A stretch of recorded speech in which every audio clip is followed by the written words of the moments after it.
From the outside. Oh, that's it!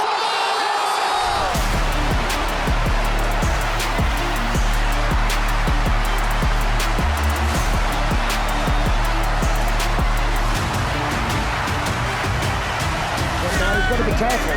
Austin's tricky down there.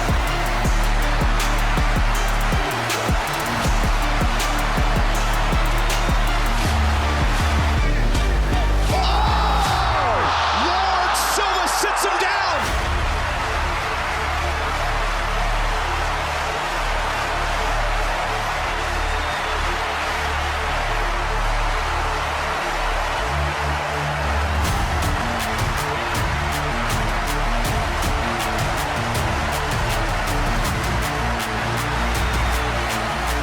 Just keep trying to land shots. Now he's got the trophy. Now he's seeing this with a Hail Mary saves him.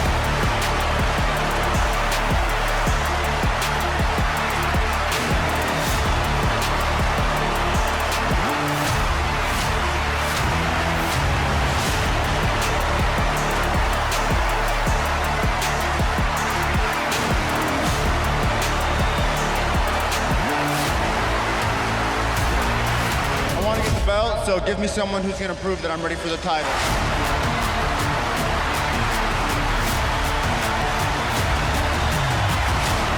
The problem is Song's a little faster. That's why you see him smiling. He knows. So he has got heavy hands. Now he's opening up. Yeah. And now Cejudo's saying he's got poked in the eye. Yeah, that was a double.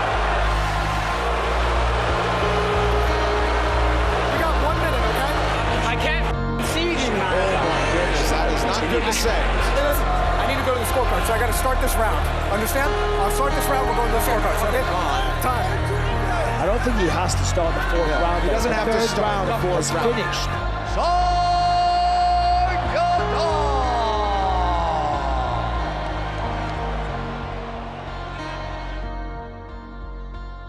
Kia ora e te iwi, no mai hoki mai ki UFC on Sky ko Ravinda Huni a tōku ingoa. Joining me in studio, co-host Dan Hooker. Kia ora e hoa. How are we? Hey, look, I was going to ask you the same question, mate. how are we? And be honest. And be honest. One of these hands don't look like the other. One of the paws is not doing so well. Look, talk us through it. What has happened in training, Dan Hooker? Yeah, oh man, it was just sparring last night. Just as I do, just letting some hooks go. Yeah. Just throwing some bombs down range, and yeah, just caught one of the boys on the top of the dome with my knuckle, and yeah. And then I didn't think too much of it. And then, but they sent me off to get a CT scan. Mm-hmm. Had a little CT scan, and they told me that my hand is fractured. So yeah, as of now, like I obviously still would fight. But yeah, so whether they'll get it across the line, I don't know. Because with like the medicals, they like squeeze it, like they squeeze your hands. I'll just say they're like. Ow! Ah! So now we'll see how it all plays out. We'll see if we can kick this fight down the road, or yeah. We'll just wait and see, baby. Yeah, and this happens. You know, you go into fight camp, you're putting your body on the line. It's not just you said off camera. You're not going to. Well, yeah, people are like, oh, you know, why didn't you do this? Why didn't you do that? Why didn't you just be a bit more careful? I wouldn't play this sport if I was a bit careful. You know what I mean? I'd be a cricket player. So it's part and parcel with the sport. Like the training is hard. There's a lot of crashes and bangs, and it's just unfortunate that it was this close. Obviously gutted for all the fans that I know that were excited for this fight. That's probably the main thing. I think just the Lords of War were not happy, and they took it away from you. Absolutely. But look, we also spoke about this date wasn't the original date that you were wanting to prepare for. You were looking to fight a little ways down the track. They called you up with this opportunity to bring that date a little bit forward, which meant a shorter camp for you. So what are your thoughts on, healing up, getting better and having a full camp, especially for fights of this magnitude? Yeah, I don't know if they're Justin Gaethje's probably not going to wait that long. They might have found him a replacement by now. But yeah, I'll be back good to go. International Fight Week. That's June, July, back in Las Vegas. So that's not too far away. You know, I was expecting to take some pretty hefty damage in this fight and be recovering for quite a while. So yeah, by the time International Fight Week comes around, it's just a small fracture on my hand, and we'll get it sorted ASAP and be back in there in no time. What happens when you have to come out of a fight? Because obviously there's a lot of organising involved. Obviously you're in camp getting ready, but there's the coaches, there's the travel, there's the this, there's the that. Being so close to the fight, what are the things that all come into play that now you have to make alternative arrangements? Or is there not much? Well, yes, yeah, I don't know. Just cancel. Just drop it all. Other people are like, I'm really upset. Oh, yeah, that's, they like, I don't know. It's funny when you tell people that like you're out of a fight and you can't fight anymore, because they're kind of like, I don't know, you're talking to people and they're kind of like expect an apology, and I'm just like, like they're sitting there like, let me hear it then, let me hear it then, and I'm like, after bro, I wanted $1 million as well. You know what I mean? I would have loved the money or the paycheck as well from there. So obviously, like, you must. This is how I break my bread. This is how I make my cheese, and that's like that's a missed opportunity for me as well, and everything that you get from there. So obviously gutted. But it's just a natural part of the sport that injuries that come and go. We see with cards are changing constantly, and it's why you have to be so like appreciative when these fights, because you never even go into a fight at 100%. Like you're always going in. That's like the threshold of like passing the medical test, which is really just the easiest test in the world to pass, like, because you'll weigh in and you get like medically tested by like the Las Vegas Commission, and the standard to get across the line is like not that much at all. It's like you're feeling confident. It's like if I could pass that, I could pass that, which is like do a squat, do a push-up, and then they run their hand down and see if like anything's wrong, and that's it. Like, do you know the gravity of the seriousness of injury that you could possibly have to get across that test to do a squat and a push-up? But it's like I could do the squat, but when it came to the push-up, I'll be toast. Yeah. So it's like I've been into some fights with some pretty serious injuries, but yeah, if I cannot get past the push-up test, guys. I don't even know if you'd be able to fit the glove by the time you got over there. I'll be sitting out back and I'll be like, hey, because I can have one large glove and one 3XL, please. They'll be like, what? What do you need a 3XL? And they'll be like, make a fist, and I'll be like, all right, I'm good to go. Get hit in it and just fall on the ground and burst into tears. But nah, it is what it is. It is what it is. And you did mention that, you're upset for the fans because the fans are looking forward to this. Honestly, Dan, and I know this might sound a little biased, I was looking forward to your fight more than I was the main event. This was and has been touted the fight that the fans wanted to see the most. Well, I'm sorry. I got the apology. I'm sorry, Rev.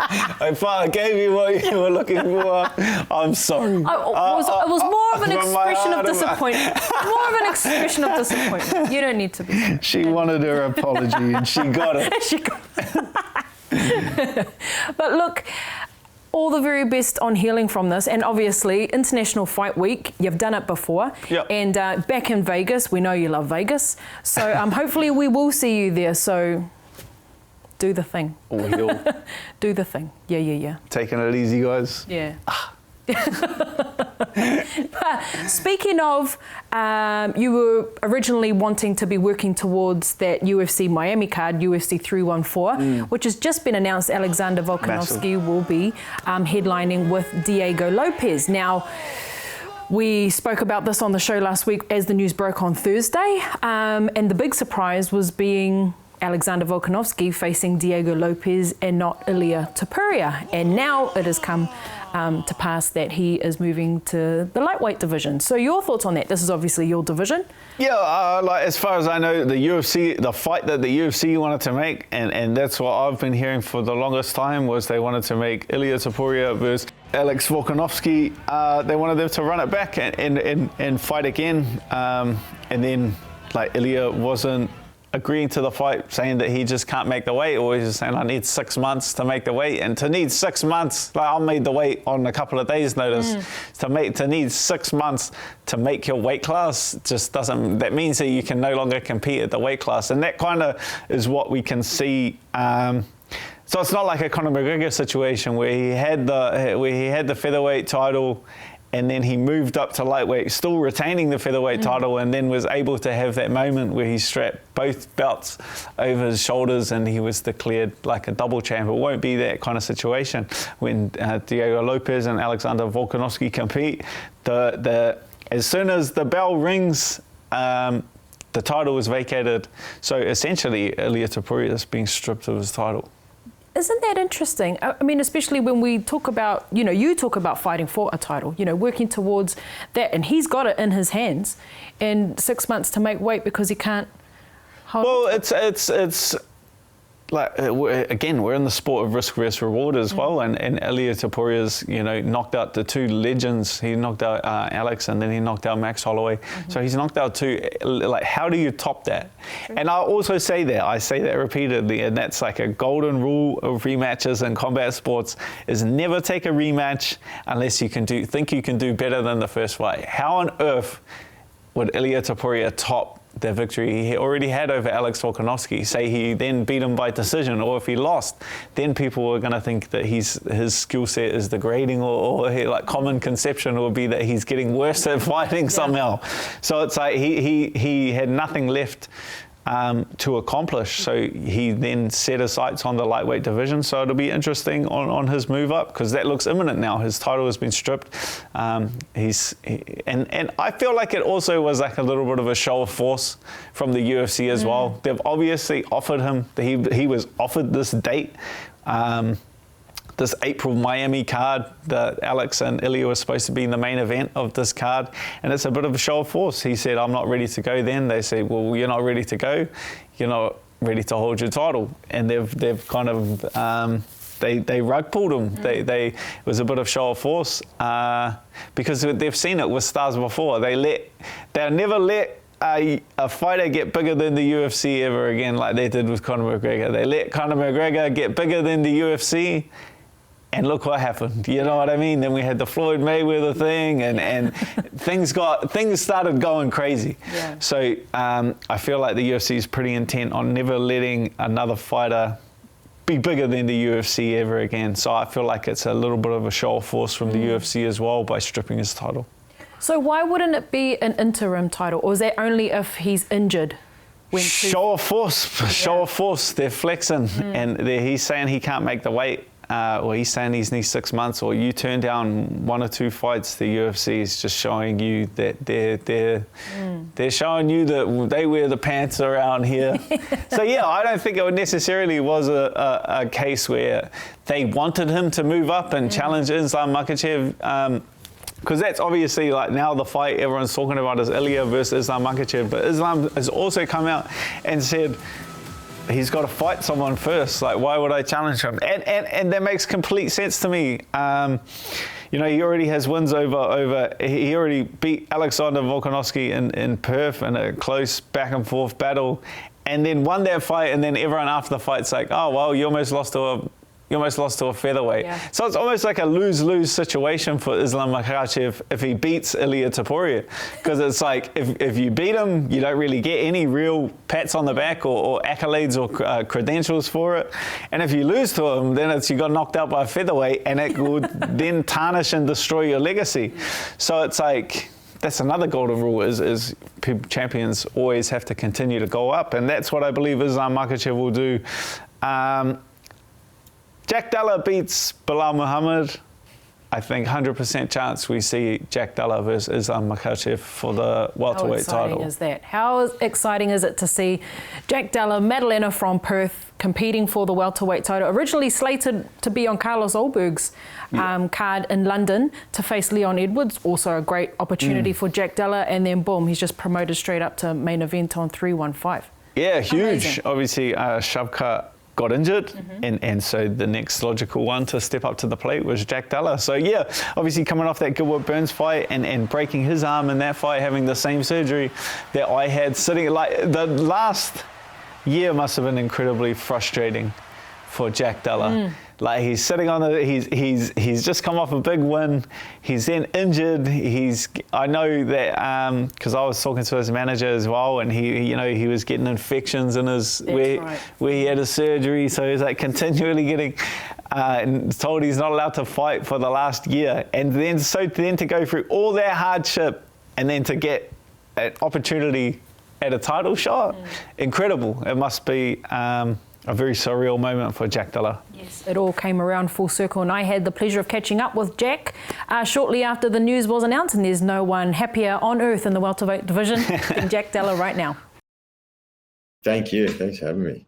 Hey, look, there's a big reason why we're talking to you today, Jack. The news has dropped overnight that you'll be facing Belal Muhammad in May for the welterweight title. Talk to us about how this fight has come about. Obviously, you were already slated to fight in London next month. Yeah, I was ready to go. I was meant to fight London, 4 weeks' time pretty much. And 2 weeks ago, I found out that Shavkat had, I think he's injured, pulled out of the fight. So I think the UFC just wanted to book the champion. So I guess they just looked at the next best person. And I'm happy to take that opportunity. Talk to us about the call. Did you receive the call? Does a manager or coach receive the call? How did you receive the news? I was at the time, I was in Sydney. We were doing a media run, and then my manager, Tim, I think Hunter called him, basically told him that Shavkat was out of the fight and they could be looking to rearrange some things, but then just had to sit on it for a week. But then, Tim, my manager, got the call, and it's basically said that, they're looking at putting you in there. So, it was an easy yes for me. It's obviously something I've been working for, and it's always something I knew. Opportunities like this, this sport this is what it's about. It's jumping on opportunities, and got the biggest opportunity of a lifetime. So, ready to take it on with both hands and bring the belt home. Absolutely. And the beauty of this is that it's not, too short notice. I know you've had a camp getting ready for Leon Edwards, but the Belal fight isn't, in the very near future where you'd, need a shortened amount of time to prepare for him, even though you're in fight camp. So talk about preparations now and what happens, because you're at the end basically of one fight camp and then you're stepping into the next. Basically probably had like 5 weeks ago last week, and then got the call. So, but I mean, it is what it is. I was feeling fit. I was ready to go. Definitely a different sort of opponent, but I've got 11 weeks. So pretty much just was starting to really peak, but it's just a matter of I just took a week to slow training back down a little bit and just recover from the hard training that I had, and then just get back into it. But feeling good. Obviously different sort of opponents or different strategy involved, but something I've always prepared for fighting grapplers. Below someone I've always believed I could beat. So it's just about taking on the opportunity and doing my job. Amazing. Look, I've been reading the headlines. Obviously, newspapers are going crazy, especially in New Zealand and Australia. And they're talking about how you're this unlikely opponent for Belal. But looking at, your journey through the UFC, you're undefeated, 17-fight winning streak, for goodness sake. Yeah. Getting that win over Kevin Holland, proving yourself even more so against Gilbert Burns. Was it a no-brainer for you that, of course it should be me? Well, to be fair, it doesn't really matter. I feel like you can give it to anyone, and you can give it to anyone. But like, my job is just like, I'm not going to say, oh, I don't know if I deserve this. But if they think I'm the one to take it, then absolutely, I'll take it, and I'll just. And now I've just got it doesn't really matter what everyone thinks. It's more just about I've got the opportunity now, so it's everything I've wanted, and now it's just a matter of getting the win and then leaving no doubt. Let's talk about that. Let's talk about your vision for the title. Obviously, it's every UFC fighter's dream to not just fight and compete for the title, but to win it. So, what have your thoughts been over the last couple of fights, beating these big names, knowing that this was just a matter of time? Yeah, it's always been my goal, and I've always thought it's just a matter of time, and I've always just taken one fight after the next, trying to get better, trying to fight better people, trying to climb the ladder. And yeah, the fight with Leon, it was the last step, but then got the call up that step being taken away, and it was right there. So yeah, it's something I've always believed I could do, and I always believed it would happen. So yeah, I'm not really shocked, but I'm just ready to take the opportunity. Nice. And you did mention that you feel you can beat Belal. What is it in that, belief that you feel that you have the skills to get the better of a fighter like Belal, especially considering, the work that he did to get the bout in the first place? Yeah, he's obviously done well. He's beaten everyone that they've put in front of him, basically. He's lost a couple of fights, but he's redeemed, I think, every fight he's lost in the UFC. So he's definitely a hard man to beat, but I feel like I can outclass him on the feet, and then he will try and take me down, but I believe I can get back to my feet and get back to where I have the strong advantage. Yeah, absolutely you can. And people who have doubted you in the past, you've proven them wrong and then some. So it's so exciting to see this. When the news dropped, everyone saw the Alexander Volkanovski news and they were like, whoa, he's fighting Diego Lopez. That's huge. It's not Ilia Topuria. Then your news dropped like soon after that. And everyone was like, what is going on? Yeah. So talk about, your friends and your family must be reacting to this news now. Also excited for you. How have they responded to this news? Yeah, stoked. It was pretty. Yeah, I sort of knew this was the way it was going to pan out a week ago, but I was just trying to not tell anyone and just keep. I didn't want to tell the world and then it not actually come through. So I just told my close friends, and then obviously everyone that I've got a lot of support here and a lot of people that have always believed in me. So just when they found out, they were it was just nice to. But yeah, this is just an opportunity, so it's a matter of what I can do with it. But yeah, I'm very blessed and the support's been pretty cool. But I've got a lot of supporters and a lot of people that believed I'd get here. So it's just a matter of going in there and then proving them right. Absolutely. And of course, big spotlight on Australian MMA once again with these two big announcements for you and Alex. But, for you to get this chance in the welterweight division is history, for Australian MMA. How does that sit with you? Yeah, it's awesome. They're the first welterweight. Yeah, so we're slowly taking over weight classes. But there hasn't even been even an Anzac welterweight. So, and welterweights are pretty, obviously, it's a division I've always looked up to, and there's been some legendary welterweight champions in the past. So just to join them is pretty exciting. But I do believe I can. This belt, this isn't the end goal for me. I do believe I'm going to win this belt, and I do believe there's winnable fights for me in the future. So I'm excited to see how it all comes through. Absolutely is. Were you looking forward to your trip to London though? Do you still go over? What happens now? I was definitely looking forward to it. It was going to be cool. My coach is from London, so. But I guess now it's just this happens, So on to the next. It was never meant to be in my mind. So. This is the way it will go. But I will get back to London. I was looking forward to a little Europe trip, but not meant to be this time around. Absolutely. Canada it is. Yeah, exactly. A new place. I've never been to Canada, so can't complain. Nice one. Look, I'll leave you to it for now, but congratulations on this announcement, Jack. Personally, I'm not surprised you got the call up, but so very excited to see what you can do come May, and hopefully we'll chat again before then. For sure. Thank you so much. Yeah, I'm excited. It's going to be a good one. Kia ora, kia koe Jack and whānau. You can catch him in action in May, UFC 315, where Jack will be facing Belal Muhammad for the welterweight strap. Now, there was a Kiwi in action at the weekend, Dan Hooker. Mr. Joseph Parker, former WBO champion, he's now the WBO interim.